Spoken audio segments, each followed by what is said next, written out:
சுவாமி, சுவாமி. சொல் கோவிந்தா, சொல். அடியின் ஸ்லோகத்தை படித்து விட்டேன்.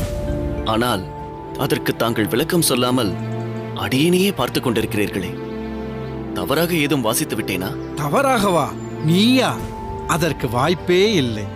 நீ சரியாகத்தான் வாசித்தாய். நான் தான் உன்னால் வசீகரிக்கப்பட்டு உன் வாசிப்பை கவனிக்காமல் இருந்துவிட்டேன். தாங்கள் சொல்வது அடியனுக்கு புரியவில்லை. கோவிந்தா, திருநீறு தரித்த உன் நெற்றியும் அதனால் கூடியுள்ள உன் முக லாவண்யமும் என்னை வசீகரித்து விட்டது என்றேன். முன்பை விட உன் தேஜஸ் இப்போது பன்மடங்கு கூடிவிட்டது. இத்தனை காலங்கள் உனக்குள்ளே அடங்கியிருந்த உள்ளொளி சிலரால் அமுக்கி வைக்கப்பட்டிருந்தது. இன்று அது என்னால் வெளிக்கொணரப்பட்டு உண்மையான பிரகாசம் உன் முகத்தில் சுடர்விட்டு கொண்டிருக்கிறது. இன்னும் சொல்ல போனால் இப்போதுதான் உன் முகம் முகமாக இருக்கிறது. இனி எப்போதும் இப்படித்தான் நெற்றியில் திருநீரணிந்தவாறு காட்சியளிக்க வேண்டும். புரிந்ததா? யார் சொல்லியும் நீ உன்னை மாற்றிக்கொள்ளக்கூடாது. அடியேன் சுவாமி.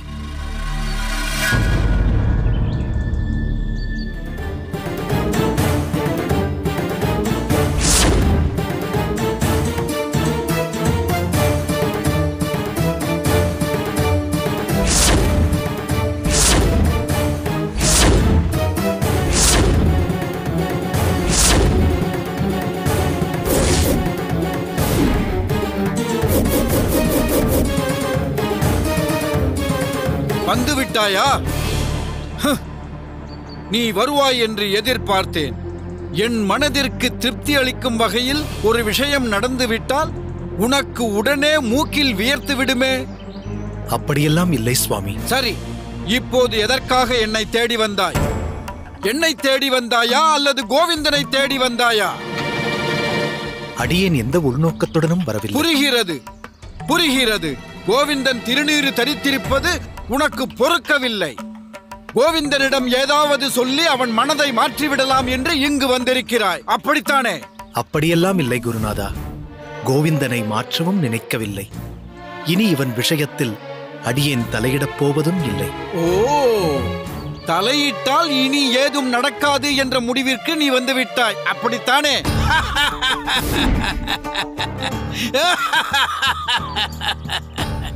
நீ புத்திசாலிதான். கோவிந்தன் விஷயத்தில் இனி நம்மால் ஆக வேண்டியது ஒன்றுமில்லை என்று புரிந்து கொண்டாய். சரி, அதை விடு. இப்போது எதற்காக இங்கு வந்தாய்? அதை சொல் முதலில். இன்று தாங்கள் எண்ணெய் ஸ்நானம் செய்ய வேண்டிய நாள்.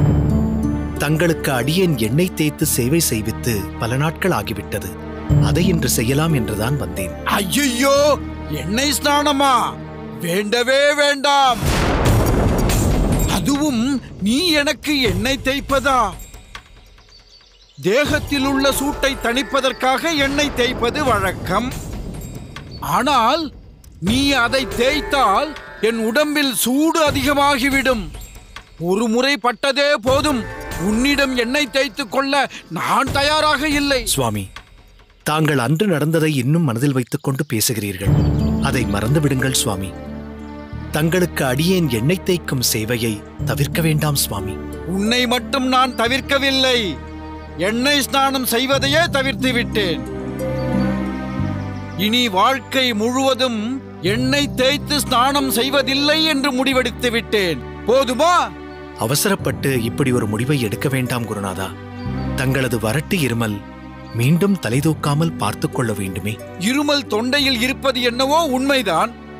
சூடான உன் கண்ணீர் துளிகள் என் தொடையை வறுத்தெடுத்து விட்டதே. அதற்கு இருமலே தேவலை. இருமலில் வரட்டுத்தனம் இருக்கலாம், ஆனால் வேதாந்த விளக்கத்தில் உனக்குள்ள முரட்டுத்தனம் இருக்கிறதே, அது மிகவும் அபாயகரமானது. அது முதலில் உனக்கு தனியட்டம். பிறகு நீ என் தேக நலனில் அக்கறை எடுத்துக் கொள்ளலாம். நீ புறப்படு, நாம் பிறகு பாடசாலையில் சந்திக்கலாம். கோவிந்தா, நீ என்ன ஸ்லோகத்தை படித்துக் கொண்டிருந்தாய்? சுவாமி, இப்பிரஷ்ன உபனிஷத்தில் பிரணவத்தின் இரு பரிமாணங்களை பற்றி பார்த்துக் கொண்டிருந்தேன். ஓ, சரி சரி. அதன் அர்த்தம் என்னவென்றால், நீ இன்னமும் போகவில்லையா? கோவிந்தா, வா, நாம் வேறு இடத்தில் அமர்ந்து இதை பற்றி பேசலாம். குருநாதா, அவன் உங்கள் மாணவன், அவனுக்கு பயந்து தாங்கள் வேறு இடம் செல்வதா? துஷ்டனை கண்டால் தூர விலகு என்று சொல்வார்கள். அதற்காகத்தான் சொல்கிறேன், வாடா.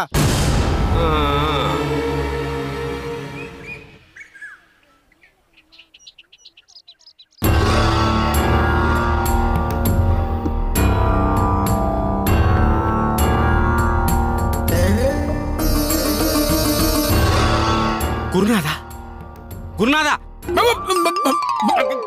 அடே அறிவியலி, உன் அருகில் தானே இருக்கிறேன். எதற்காக இப்படி உறக்க கத்தி என் தவத்தை கலைக்கிறாய்? நன்றாக உறங்கிவிட்டு தவமாம். என்னடா யோசிக்கிறாய்? பொறுத்தருள வேண்டும் குருநாதா, அடியனுக்கு ஒரு சிறு சந்தேகம். நேரம் காலம் தெரியாமல் வருமே உனக்கு சந்தேகம்? கேட்டு தொலை. குருநாதா, தாங்கள் பாடம் நடத்தும் பொழுது பல முறை பிரம்மம் என்றும் மாயை என்றும் குறிப்பிடுகிறீர்கள். நானும் ஒன்றும் புரியாமல் தங்களையே பார்த்து கொண்டிருப்பேன். என்னை பார்த்த பிறகு உனக்கு உன் கேள்விக்கான விடை தானாகவே தெரிந்திருக்க வேண்டுமே. இல்லையே, விடை தெரியவில்லையே. தங்களின் காவி உடைதான் தெரிகிறது. உன் ஊனக் கண்களுக்கு என் உடைதான் தெரியுமடா. என் முகக்குறிப்பை புரிந்து கொள்ள ஞானக்கண் வேண்டும். அதை கொண்டு பார்த்தால் இந்த உடையை கடந்து, உடலை கடந்து என்னுள் இருக்கும் பிரம்மத்தின் பிரகாசம் தெரியும்.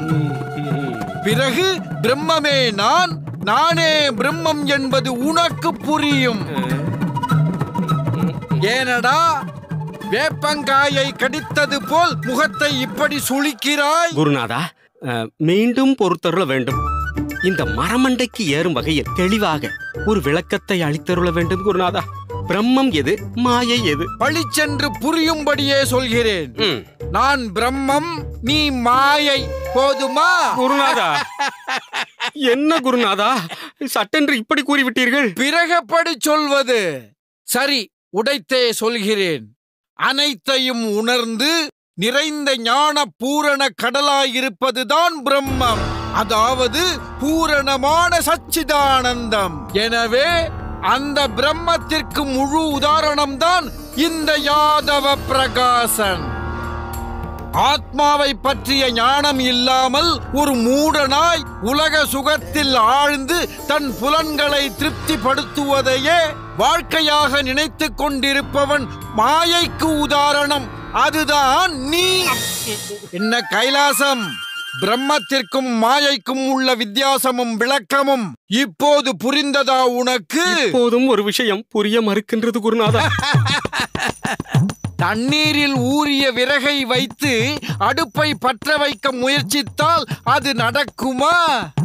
சிக்கி முக்கி கல்தான் தேய்ந்து போகுமே தவிர அடுப்பு எரியாது. பரவாயில்லை, கேள். ஏதோ சத்து சித்து ஆனந்தம் என்று சொன்னீர்களே, அந்த ஆனந்தத்தின் மொத்த உருவமும் தாங்கள் தான் என்றும் சொன்னீர்களே. அதனால் என்ன? ஆனால் அதில் எனக்கு ஏன் இழுக்கிறாய்? இல்லை, நீங்கள் சொல்ல வந்த ஆனந்தம் சிறிது நாட்களாக உங்கள் முகத்தில் காணவில்லையே குருநாதா. அடியேன் தங்கள் அருகினில் எப்போதும் இருப்பதால் உங்கள் முகவாட்டத்தை சட்டென்று என்னால் புரிந்து கொள்ள முடிகிறது குருதேவா. அதுதான் இந்த விசிறியை பலமுறை சுழற்றி சுழற்றி பார்க்கிறேன். இன்னமும் தங்கள் உள்ளம் குளிர்ந்ததாக தெரியவில்லையே குருநாதா. கண்டுபிடித்து விட்டேன். என்ன கண்டுபிடித்து விட்டாய்? ராமானுஜன் நம் பாடசாலைக்கு வரவில்லை. அந்த ஏக்கம் தானே உங்களுக்கு, அந்த கவலை தானே உங்களுக்கு. சரியாக சொன்னேன், பார்த்தீர்களா குருநாதா? நானும் கவனித்துக் கொண்டுதான் வருகிறேன். அந்த ராமானுஜன் தங்கள் விளக்கங்களுக்கு எதிர்ப்பதம் போட்ட பிற்பாடு தாங்கள் நிறைய ஓலைகளை பிரித்து பார்க்க ஆரம்பித்து விட்டீர்கள். பல ஆராய்ச்சிகளை தனி ஒருவராக செய்து அதையும் குறிப்பெடுத்து வைத்து கவனமாக மாணவர்களுக்கு போதிக்கிறீர்கள். இப்போது சில நாட்களாக ராமானுஜன் இங்கு இல்லை. அதனால் தத்துவ ஆராய்ச்சியிலும் தாங்கள் ஈடுபடுவதில்லை. அதனால் தான் சற்று உற்சாகம் குறைந்து காணப்படுகிறீர்கள். அடிமுட்டாளே, உன் மனதில் நீ என்ன நினைத்துக் கொண்டிருக்கிறாய்? நான் ஏதோ ராமானுஜனுக்காகத்தான் தத்துவ ஆராய்ச்சியிலேயே ஈடுபட்டிருக்கிறேன் என்று எண்ணுகிறாயா? அபச்சாரம் அபச்சாரம். அடியேன் அப்படி சொல்வேனா? அல்லது எண்ணவும் துணிவேனா? ஒருவேளை அப்படி இருந்தால் சரி, அது வேண்டாம். தாங்கள் சுயமான ஞான பிரகாசம் வாய்ந்தவர் என்று ஞாபகப்படுத்தினேன், அவ்வளவுதான் குருநாதா. பிறகு ஏன் அப்படி சொன்னாய்? இருப்பினும் தங்கள் பார்வையில் ஏதோ ஒரு ஏக்கம் தெரிகிறது குருநாதா. ஒரு விதத்தில் நீ சொல்வதும் சரிதான். ஆனால் என் ஏக்கம் இப்போது ராமானுஜனை பற்றி அல்ல, என் சிஷ்யன் இன்னும் வரவில்லையே என்ற ஏக்கம்தான். நான் யாரை குறிப்பிடுகிறேன் என்று புரியவில்லையா? கோவிந்தன். கோவிந்தனை பற்றி தான் சிந்தித்துக் கொண்டும் அவன் வரவை எதிர்பார்த்து கொண்டும் இருக்கிறேன். அவன் வரவில்லையே என்று நான் ஏங்குவதற்கு காரணம் இருக்கிறது. என் பிரதிபிம்பமாக அவனை எண்ணிக்கொண்டிருக்கிறேன். என் தத்துவம் அவன் உள்ளங்கையில் உள்ளதாக நான் நினைக்கிறேன். ஒட்டுமொத்த சம்பிரதாயங்களையும் தன் ஆளுகை திறனால் அழுத்தி நசுக்கி என் சித்தாந்த கருத்துக்களை ஆழமாய் நெஞ்சில் நிறுத்தி நடுநாயகமாக வீற்றிருக்க போகிறான் அந்த கோவிந்தன். ராமானுஜனின் தகப்பனார் சோமயாஜி இவ்வுலகை நீத்து இன்றோடு பல நாட்கள் உருண்டோடிவிட்டன. அந்த நிகழ்வை ஒட்டி சென்ற கோவிந்தன் இன்னும் வரவில்லையே. இந்நேரம் அவன் வந்திருக்க வேண்டுமே என்றுதான் நான் யோசித்துக் கொண்டிருக்கிறேன். குருநாதா,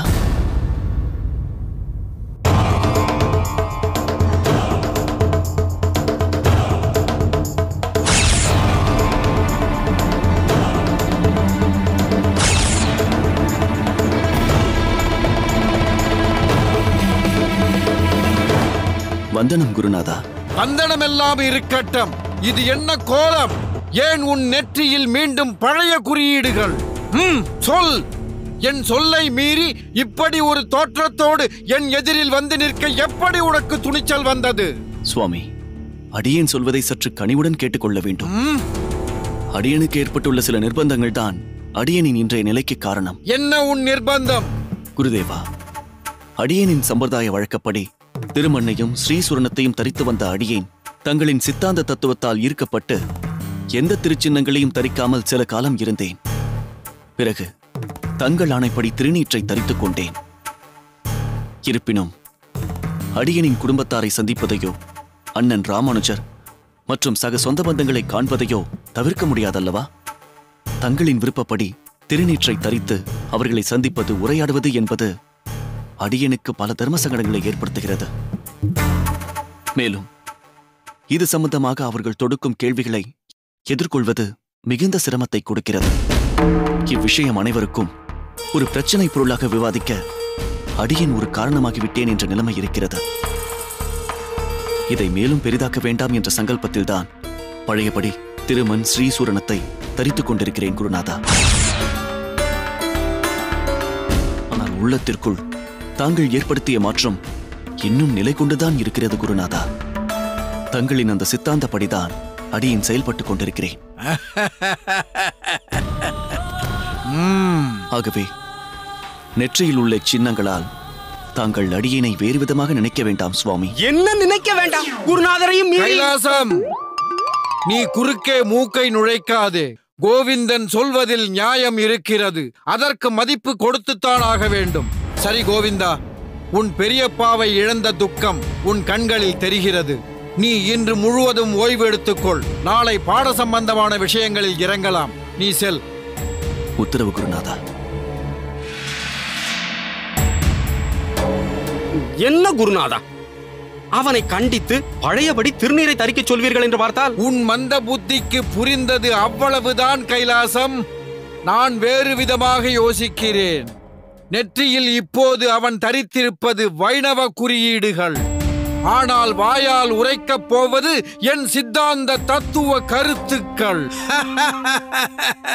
வைணவ சமுதாயத்தை சேர்ந்த ஒருவன் என் தத்துவத்தை பேசும்போதுதான் எனக்கு மதிப்பும் மரியாதையும் கூடும். இது முன்பு எனக்கு புரியவில்லை. இப்போது இந்த யுக்திதான் சரி என்று எனக்கு தோன்றுகிறது. கோவிந்தனின் கூற்றுப்படியே செல்லட்டும். இதை வைத்து அனைவரையும் எப்படி குழப்பப் போகிறான் இந்த யாதவ பிரகாசன் என்பதை பொறுத்திருந்து பார்.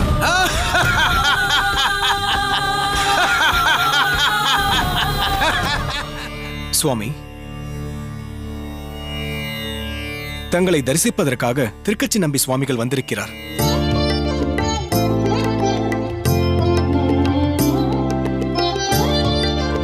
என்ன திருக்கச்சி நம்பிகளே, வைத்த கண் வாங்காமல் ஓலைச்சுவடியிலேயே லைத்து விட்டீர்கள் போலிருக்கிறது. ஆம் நம்பி சுவாமிகளே, லைத்துத்தான் போய்விட்டேன். நம் ஆச்சாரியரின் தெளிவான எழுத்தையும் நடையையும் கண்டு வியந்து போயிருக்கிறேன். அவர் எழுதிய இந்த சதுஸ்லோகி எனும் ஸ்தோத்திர தொகுப்பில் புதைந்து கிடக்கும் பொலிவான பல அர்த்தபுஷ்டியுள்ள ஸ்லோகங்களும் தயை நிறைந்த மகாலட்சுமி தாயாரின் மீது அவர் கொண்டுள்ள பக்தி பாவத்தையும் கண்டு அடியேன் மெய்சிலிர்த்து நிற்கிறேன். பல வேத வேதாந்த புராண இதிகாசங்களின் சாரமான பல அர்த்த விசேஷங்களை நமது ஆச்சாரியர் இந்த ஸ்லோக தொகுப்பில் தெரிவித்திருப்பதை பார்த்தால் அவரது கடின உழைப்பும் ஆழ்ந்த சாஸ்திர ஞானமும் தெரிகிறது நம்பிகளே. அது மட்டுமா, இது போன்ற தொகுப்புகளை பூர்த்தி செய்வதற்காக பல நாட்கள் உறக்கத்தையும் துறந்து தன் தேகத்தையும் வாட்டமுறச் செய்து கொண்டிருக்கிறார். ஆச்சாரியர் தன் தேக நலனை பற்றி சிந்திக்காமல் இருப்பது அடியேனுக்கு மிகவும் கவலையை அளிக்கிறது. இதே நிலைதான் எங்கள் அனைவருக்குமே. அதனால் அவருக்கான சேவையை எங்களுக்குள் பிரித்து கொண்டு ஒவ்வொருவரும் ஒவ்வொரு பணியை மேற்கொண்டு வருகிறோம். மடத்து நிர்வாக விஷயங்களை பெரிய நம்பி கவனித்துக் கொள்கிறார்.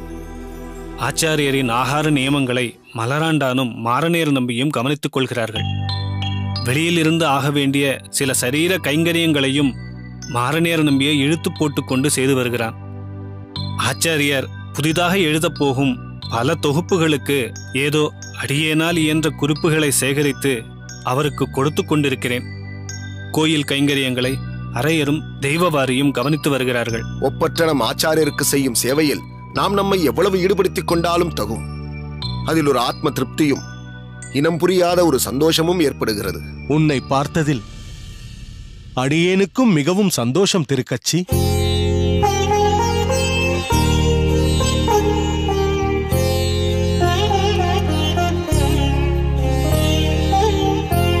வந்தனம் சுவாமி. சம்பிரதாய தூண்களாக நின்று ஸ்ரீ வைஷ்ணவ கொள்கைகளை தாங்கி பிடிப்பீர்களாக. எழுந்திருங்கள். திருக்கச்சி நம்பி, அடியேன் அழைத்தேன் என்றதும் உடனே புறப்பட்டு வந்து விட்டாய் போலிருக்கிறதே. மிக்க நன்றி. அபச்சாரம் அபச்சாரம் சுவாமி. தாங்கள் கட்டளையிட்டதும் இங்கு வரவேண்டியதுதான் அடியேனின் தலையாய கடமை சுவாமி. தலையாய கடமை உண்மைதான். கடமையோடு நீ மற்றொரு பெரும் பொறுப்பையும் பெரிதும் விரும்பி ஏற்றுக்கொண்டிருக்கிறாயே. வரதனுக்கு நித்திய கைங்கரியம், ஆலவட்டம் என்று உன்னதமான சேவையில் இருக்கிறாயே. அதை போட்டது போட்ட மாதிரி விட்டுவிட்டு உன்னால் வர முடியாதே. வரதனும் உன்னை வெளிதேசம் செல்ல அனுமதிக்க மாட்டானே. வாஸ்தவம்தான் சுவாமி. இருப்பினும் அடியேனின் ஆச்சாரியரை காண வேண்டும் என்ற விருப்பத்திற்கு அவ்வரதன் மறுப்பேதும் சொல்வதில்லை. திருக்கோஷ்டி சுவாமிகளை காஞ்சிமதியில் சந்தித்தது, தங்களின் அழைப்பை பற்றி கேள்விப்பட்டது என்று இரட்டிப்பு சந்தோஷத்தில் அடியேன் இருக்கிறேன். நல்லது. திருக்கோஷ்டி, நீ உன் ஊரை விட்டு புறப்பட்டு வந்து பல நாட்கள் ஆகிவிட்டது. பிரயாண களைப்பை ஓரளவு தனித்துக் கொண்டு சீக்கிரமே உன் கிரகத்திற்கு புறப்பட ஆயத்தமாகு. பாவம், உன் கிரகத்திலும் உன்னை எதிர்பார்த்து காத்திருப்பார்கள். தங்கள் உத்தரவுப்படியே சுவாமி. திருக்கச்சி நம்பிகளே, அடியேன் இப்போது உத்தரவு வாங்கிக் கொள்கிறேன். பிறகு வந்து தங்களை சந்திக்கிறார்கள் சுவாமி.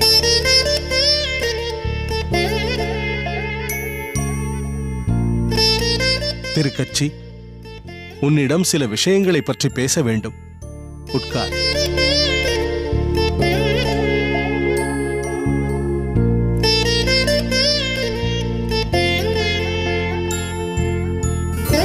உன் கைங்கரியமெல்லாம் செவ்வனே போய்க் கொண்டிருக்கிறதா? உற்சவங்கள் எல்லாம் குறைவின்றி நடந்து கொண்டிருக்கிறதல்லவா? தங்களின் ஆக்ஞையால் அனைத்தும் சிறப்பாகவும் பூரணமாகவும் நடந்து கொண்டிருக்கிறது சுவாமி. அப்படியா? மிக்க மகிழ்ச்சி. அடியேனின் ஆக்ஞையின்படி நீ செய்து வரும் சேவை நல்ல விஷயம்தான். அதேபோல் அடியேனின் ஆக்ஞை இல்லாமலேயே சம்பிரதாயத்திற்கு ஒரு பெரிய உபகாரத்தை சீரும் சிறப்புமாக செய்து வருகிறாயே. அதை பற்றி பேசி பாராட்டலாம் என்றுதான் உன்னை இங்கு அழைத்தேன். சுவாமி, தங்களின் ஆக்ஞை இல்லாமல் அடியேன் தன்னிச்சையாக எதுவும் செய்வதில்லையே. அனைத்தையுமே அடியேனின் ஆக்ஞையின்படிதான் செய்ய வேண்டும் என்பதில்லை. சில சமயங்களில் சில நற்காரியங்கள் நடைபெற வேண்டும் என்று அந்த பகவானே ஹிருதயத்தில் சைத்திய குருவாக இருந்து நம்மை வழி நடத்துவான். அப்படி வரதனின் வழிகாட்டுதல் படி ஓர் ஒப்பற்ற சம்பிரதாய சிகாமணிக்கு நீ அடைக்கலம் கொடுத்து ஆதரித்து வருகிறாயே, அதைச் சொன்னேன். சிகாமணி, பொக்கிஷம் என்று அடியேன் யாரை குறிப்பிடுகிறேன் என்று உனக்கு புரிந்திருக்குமே. இல்லை சுவாமி. ராமானுஜன், அவனைத்தான் சொன்னேன். ஆச்சாரியருடைய வாக்கு திருவாக்கு. உண்மையிலேயே அந்த ராமானுஜன் ஒரு மாசில்லா மணி, சம்பிரதாய ரத்தினம், ஒப்பற்ற ஒரு வைஷ்ணவ சிரேஷ்டன். அப்படிப்பட்டவன் அடியேனோடு இருப்பது அடியேனின் பாக்கியம் சுவாமி. அதுவும் தங்களின் அருட்சிந்தனையாலேயே நிகழ்ந்திருக்க வேண்டும். அனைத்தும் பகவத் சங்கல்பம் என்றே அடியேன் நினைக்கிறேன். சிறுவயது முதலே அக்குழந்தை ராமானுஜன் பல அரிய காரியங்களை செய்கிறான் என்று கேள்விப்பட்டதுண்டு.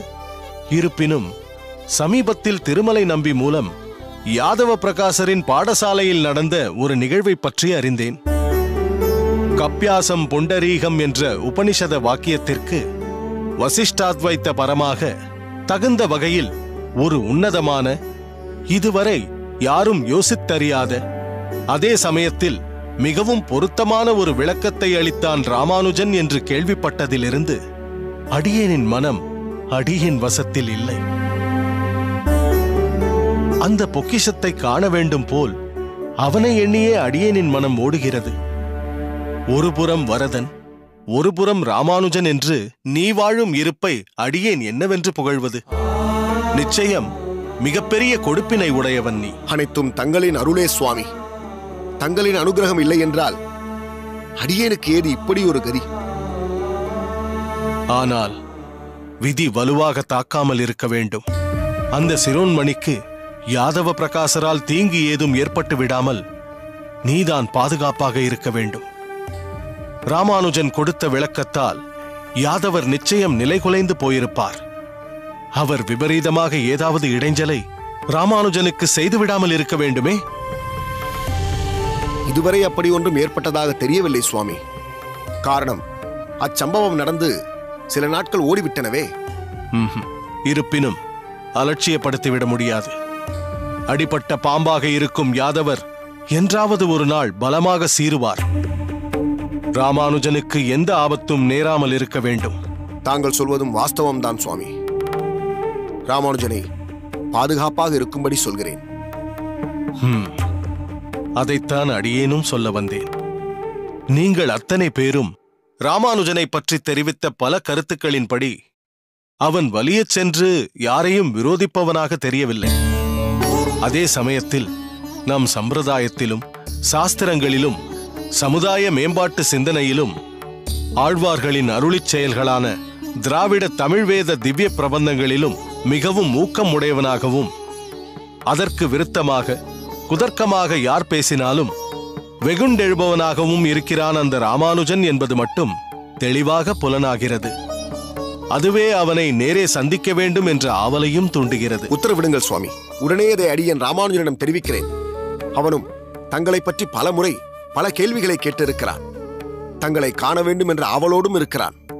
தாங்கள் அழைத்தீர்கள் என்ற செய்தியை அவன் அறிந்தால் மிகவும் சந்தோஷப்படுவான். கையோடு அவனை அழைத்து வந்து விடுகிறேன். வேண்டாம், இதே கருத்தைத்தான் திருமலை நம்பியும் சொன்னான். அடியேனால் ராமானுஜன் கல்விக்கு இடையூறு ஏற்பட்டுவிடக்கூடாது. அடியேனுக்கு வேறு ஒரு விருப்பம் உள்ளது. சொல்லுங்கள் சுவாமி, நிறைவேற்ற காத்திருக்கிறேன். அடியேன் காஞ்சியம்பதிக்கு வரலாம் என்று இருக்கிறேன். என்னப்பா, ஒன்றும் பேசாமல் இருக்கிறாய்? சுவாமி, அளவு கடந்த ஆனந்தத்தால் வார்த்தைகள் வர மறுக்கிறது. இவ்வளவு காலமாக வரதன் மற்றும் ராமானுஜனின் மத்தியில் அடியேன் இருந்ததாக புகழ்ந்தீர்கள். தங்களின் வருகையால் 3 பெரும் அற்புதங்களுக்கு நடுவே நிற்கும் கிடைப்பதற்கரிய பெரும் பேற்றை இந்த கடையை நடைவேன் சுவாமி. காஞ்சிக்கு அவசியம் வாருங்கள் சுவாமி. வருகிறேன். வரதனை தரிசிப்பதற்காக மட்டுமல்ல, ராமானுஜன் என்னும் பொக்கிஷத்தை காணவும் அவசியம் வருகிறேன்.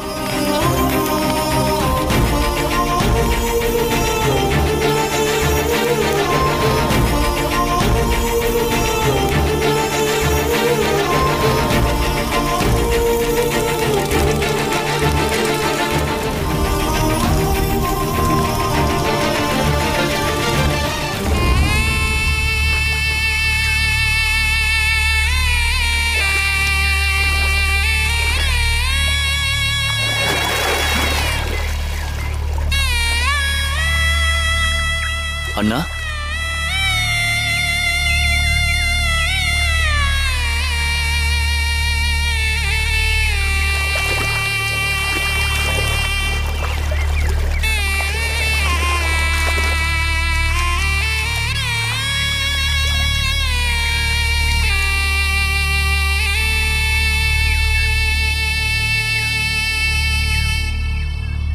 இப்படியாகிவிட்டதே அண்ணா. பெரியப்பாவிற்கு இந்த நிலைமை ஆகும் என்று அடியேன் சற்றும் எதிர்பார்க்கவில்லை. தவறு செய்து விட்டேன். பெரியப்பா உடல் நலம் சுகமில்லாமல் இருந்தபோது ஸ்ரீபெரும்புதூருக்கு வந்து அவரை பார்த்திருக்க வேண்டும். கடைசி நேரத்தில் அவரை பார்க்க முடியாத பாவியாகிவிட்டேன் அண்ணா. கோவிந்தா, யாரையும் எதையும் குறை சொல்லி பயனில்லை. அனைத்தும் காலத்தின் கைகளில் இருக்கிறது. தகப்பனார் பரமபதம் அடைந்தது சட்டென்று நடந்த ஒரு நிகழ்வு. அடியேன் ஸ்ரீபெரும்புதூர் வந்திருந்த போது கூட தகப்பனாருக்கு சுகமில்லை என்று மற்றவர்கள் சொன்னார்களே தவிர அவர் ஆரோக்கியத்தோடும் தெள்ளத் தெளிவோடும் தான் அடியேனிடம் பேசினார். இன்று விடியற்காலையில் கூட இப்படி ஒரு சம்பவம் ஆகும் என்று யாரும் எதிர்பார்க்கவில்லை. எல்லாம் ஆதிகேசவன் திருவுள்ளப்படிதான் நடக்கிறது. இருப்பினும் அடியேனின் மனம் சமாதானமாகவில்லை அண்ணா. மாதம் இருமுறையாவது இங்கு வந்து அவரை பார்த்து சென்றிருக்க வேண்டும். அடியேன் வந்து பார்க்காததற்காக பெரியப்பா நிச்சயம் வருத்தப்பட்டிருப்பார். இல்லை கோவிந்தா, நீ வந்து பார்க்காததற்காக உன் பெரியப்பா வருந்தவில்லை. உனக்கு ஒன்று சொல்கிறேன். முன்பு நாம் திருப்புட்குழி பாடசாலையில் சென்று சேரப்போகிறோம் என்றும் காஞ்சியில் தங்கித்தான் பாடம் பயிலப் போகிறோம் என்றும் நிச்சயமானதும் என் தாயார் முதலில் சம்மதிக்கவே இல்லை. சில நாட்கள் பிரிவதையே அம்மாவால் ஆரம்பத்தில் பொறுத்துக் கொள்ள முடியவில்லை. ஆனால் அப்பாவிற்கோ நம் கல்வியில்தான் ஆர்வம் அதிகம் இருந்தது. பிரிந்து சென்று படித்தாலும் நன்கு புரிந்து படித்து அனைவரும் பெரிதும் போற்றும் வித்வான்களாக நாம் வரவேண்டும் என்றுதான் அவர் ஆசைப்பட்டார். கல்விக்காக திருப்புட்குழியிலேயே தங்கும்படி நேரிட்டு நாம் அகத்திற்கு வர முடியாமல் போய்விட்டாலும் அதற்காக அவர் பெரிதளவும் வருந்தியதே இல்லை. அவ்வகையில் நீ வந்து உன் பெரியப்பாவை பார்க்காததால் அவருக்கு நிச்சயம் வருத்தம் இருந்திருக்காது. ஆனால் உன்னை எண்ணி வேறு ஒரு காரணத்திற்காக அவர் மிகவும் வருத்தப்பட்டார். உன் பெரியப்பா அடியேனுக்கு பலவாறாக இருந்துள்ளார். தகப்பனாராக, பல நேரங்களில் துணை நின்று காக்கும் சகோதரனாக, சில நேரங்களில் உற்ற தோழனாக, இப்படியெல்லாம் அடியேனிடம் பழகுவார். அடியேனை பொறுத்தவரை அவர் என் தகப்பனார், அதே சமயத்தில் என் ஆசானும் ஆவார். அதன்படி அவர் அடியேனின் முகவாட்டத்தைக் கண்டு காரணம் கேட்டபோது அடியேனால் அதற்குரிய விளக்கத்தை அவரிடம் சொல்லாமல் இருக்க முடியவில்லை. யாதவ பிரகாச சுவாமிகளின் தத்துவத்தால் ஈர்க்கப்பட்டு நம் சம்பிரதாயத்தை விட்டு நீ விலகிப் போனதை உன் பெரியப்பாவிடம் தெரிவித்து விட்டேன்.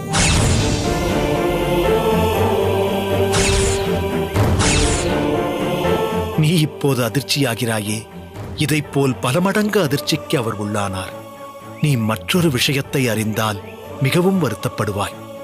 முந்தைய நாள் அவர் அடியேனிடம் தனிமையில் பல விஷயங்களை பேசினார்.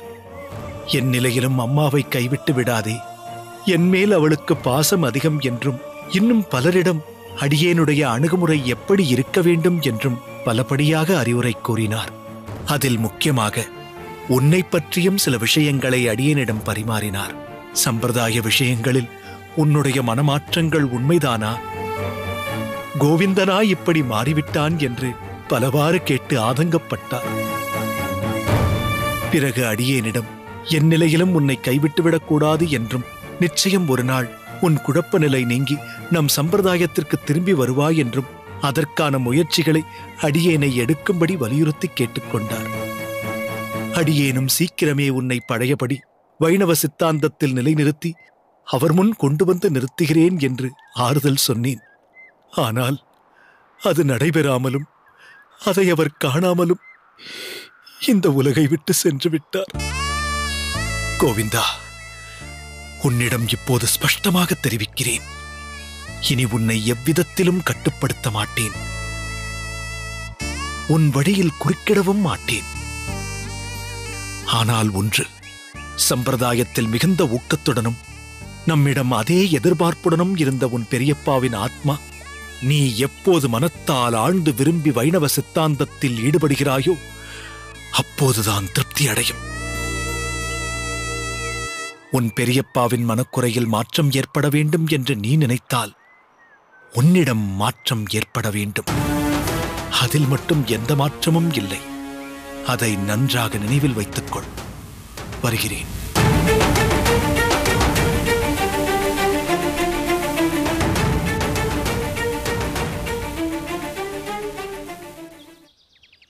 ராமானுஜா, நீ சில நாட்கள் பாடசாலைக்கு வர முடியாத சூழ்நிலையில் இருந்ததால் எங்களுக்குள் பல சந்தேகங்கள் பாடத்தில் ஏற்பட்டுள்ளது. குருநாதரிடம் அதை கேட்டு தெளிவு பெற வேண்டியதுதானே? பாடம் நடத்தும் பொழுது பல சந்தேகங்களை கேட்க முடிவதில்லை ராமானுஜா. ஏன் மார்த்தாண்டா அப்படி சொல்கிறாய்? சந்தேகங்கள் என்பது உடனுக்குடன் தெளிவுபடுத்த வேண்டிய விஷயம் அல்லவா? வாஸ்தவம்தான். இருப்பினும் இந்த பாடத்தின் போது நீ ஏன் இதற்கு தொடர்பில்லாத அர்த்தமற்ற கேள்வியை கேட்கிறாய் என்று குருநாதர் எங்களை கடிந்து கொள்கிறார். அதேதான். ஏதாவது கேள்விகள் கேட்டால் பாடம் நடத்துவதற்கு பதில் எங்களுக்கு அர்ச்சனை தான் நடக்கும். சரி, போகட்டும். உங்களுக்கு என்ன சந்தேகம்? அதர்வண வேத சூக்தமான சம்மனஸ்ய சூக்தமாக இருந்தாலும் சரி, உபனிஷத சூத்திரங்கள் ஆனாலும் சரி, பரஸ்பரம் அன்பை பற்றி மிகவும் வலியுறுத்துகிறது. உண்மைதான். சம்மனஸ்ய சூக்தம் ஒரே உள்ளத்தினராக, ஒரே மனத்தினராக, விருப்பு வெறுப்பு அற்றவர்களாக உங்களை ஆக்குகிறது. புதிதாக பிறந்த கன்றினை தாய்ப்பசு நேசிப்பது போல ஒருவரை ஒருவர் நேசியுங்கள், அதாவது அன்பு செலுத்துங்கள் என்று தெரிவிக்கின்றது. அப்படி ஒரு அன்பை நாம் அந்த பரம்பொருளிடம் செலுத்த வேண்டும் அல்லவா? அதில் என்ன சந்தேகம்? பரம்பொருளும் பரமாத்மாவும் பரபிரம்மமும் ஆன அந்த பகவானே அன்புமயமானவன் தானே. எனவே பகவானுடைய திவ்ய ரூபத்தின் மீது அன்பு செலுத்துவதே ஜீவாத்மாக்களுக்கு சாலச் சிறந்தது. நீ சொல்வதை ஏற்கிறேன் ராமானுஜா. ஆனால் நாம் செலுத்தும் அன்பு உருவங்களாக இருக்கும் சிலாரூபத்தின் மீதுதான் காட்டப்பட வேண்டும் என்ற கட்டாயம் உள்ளதா? உருவமற்ற விண்வெளி மீது காட்ட முடியாதா? உடலில் உறையும் பிரம்மத்திடம் காட்டக்கூடாதா? மிகவும் சிந்தனைக்குரிய கேள்வி. தகுந்த உதாரணத்தால் விளக்கப்பட வேண்டிய கேள்வி. இதற்கு உபமானமாக ஒன்றைச் சொல்லலாம். அதுதான் தாய்.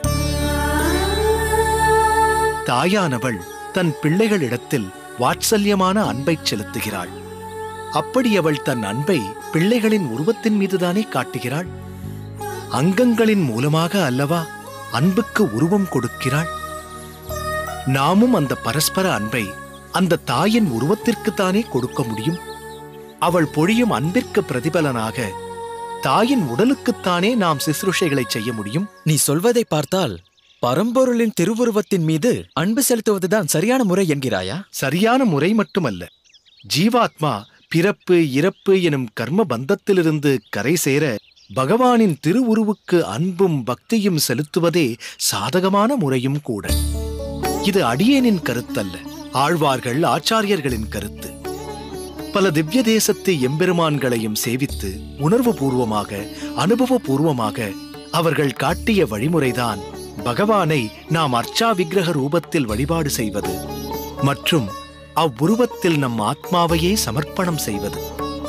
இவ்வழியே மிகவும் எளிமையானதும் சாத்தியமானதும் ஆகும். சத்தியமானது என்று எப்படி அவ்வளவு உறுதியாக சொல்கிறாய் ராமானுஜா? மார்த்தாண்டா, அன்பும் சரி மற்ற உணர்வுகளும் சரி நம் மனத்தின் வெளிப்பாடுதானே.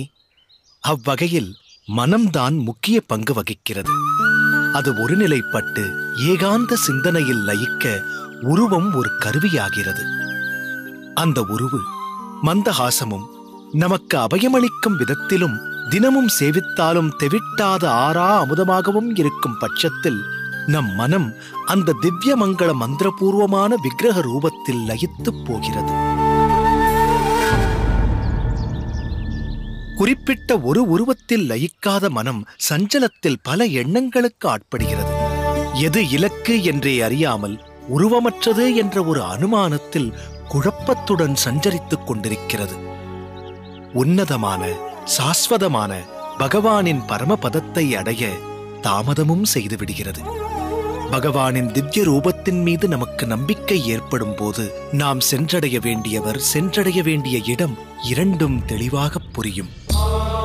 இவ்வுலகில் வாழும்போது அந்த பகவானின் நாமத்தை உச்சரித்து அவரின் திருவுருவை உள்ளத்தால் ஸ்மரித்து நம் இவ்வுடலை நீத்தோமானால் உடனடியாக பகவானின் திருநாட்டிற்கு ஏற்றம் பெறுவோம். பகவானின் வாசஸ்தலத்தை அடைந்து அங்கும் அவருடைய திருநாமத்தை உச்சரித்து அவருடைய திருவுருவை சதா மனதில் தியானித்தபடி அவருடன் ஒரு ஆன்மீக வாழ்க்கை வாழ்வோம். எனவே எவ்வகையிலும் பகவான் ஸ்ரீ விஷ்ணுவின் உன்னதமான திருவுருவின் மீது அன்பும் தியானமும் செய்வதே நமக்கு நற்பலனை அளிக்கக்கூடியது. நீ சொல்லும்போது நன்றாக விளங்குகிறது என்றாலும் சில வகையான உபனிஷத் வாக்கியங்கள் நாமே பரபிரம்மம் என்றும் தத்துவமே நாம் தான் என்றும் மொழிகிறதே. பிரம்மம் என்றால் நாம் ஆத்மா என்றும் பொருள் கொள்ளலாம். இந்த ஆத்மா பரமாத்மாவின் ஒரு அங்கம் என்பதே தத்துவம். ஆக பிரம்மம் தத்துவம் இரண்டும் நமக்குள்ளேதான் இருக்கிறது. இதையெல்லாம் தாண்டி பரபிரம்மம் என்று சொல்லக்கூடிய பரமபுருஷ பகவான் ஒருவர் இருக்கிறார். ஆத்மா என்று சொல்லக்கூடிய பிரம்மமும் பகவான் என்று சொல்லக்கூடிய பரபிரம்மமும் ஒன்றுதானே ராமானுஜா? ஒரு வகையில் ஒன்று, ஒரு வகையில் வேறு. இதென்ன புது தத்துவமாக இருக்கிறது? பிரம்மமும் பரபிரம்மமும் தன்மையில் ஒன்று, ஆனால் அளவில் வேறு. இன்னும் புரியும்படி சொல் ராமானுஜா. சொல்கிறேன். உதாரணத்திற்கு கடலை பரபிரம்மமாக நினைத்துக்கொள். சரி. கடலிலிருந்து எடுக்கப்பட்ட ஒரு குவளை நீரை பிரம்மமாக பாவித்துக்கொள். தன்மையில் இரண்டும் ஒன்றுதான். அதாவது கடல் நீரிலும் உப்புதான் இருக்கும், கடலிலிருந்து எடுக்கப்பட்ட அந்த குவளை நீரிலும் உப்புதான் இருக்கும். உண்மைதான். ஆனால் கடலில் உள்ள உப்பின் அளவு அளவிட முடியாதது. ஆனால் குவளையில் உள்ள கடல் நீரின் உப்பை மிகவும் எளிதாக அளந்து விடலாம்.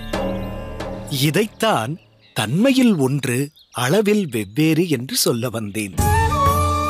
இதை உணராமல் சிலர் வெறும் வாய் வார்த்தையாக நானே பிரம்மம் என்றும் நானே தத்துவம் என்றும் ஏன் நானே பகவான் என்றும் கூறிக்கொள்வதும் ஆணவத்தின் மொத்த வெளிப்பாடாகும். நாம் அனைவரும் பகவானுக்கு சேவை செய்ய வந்தவர்கள் என்பதே ஜீவாத்மாவின் உண்மையான நிலை, லட்சணம். எனவே பகவானுக்கு நாம் சேஷபூதர்கள், அதாவது சேவகர்கள். என்றும் நாம் பகவான் ஆக முடியாது. நானே பகவான் என்று ஒருவன் சொல்வானேயானால் அது அவனின் பேராசையின் உச்சம் என்று கருத வேண்டும். அருமை, மிக அருமை.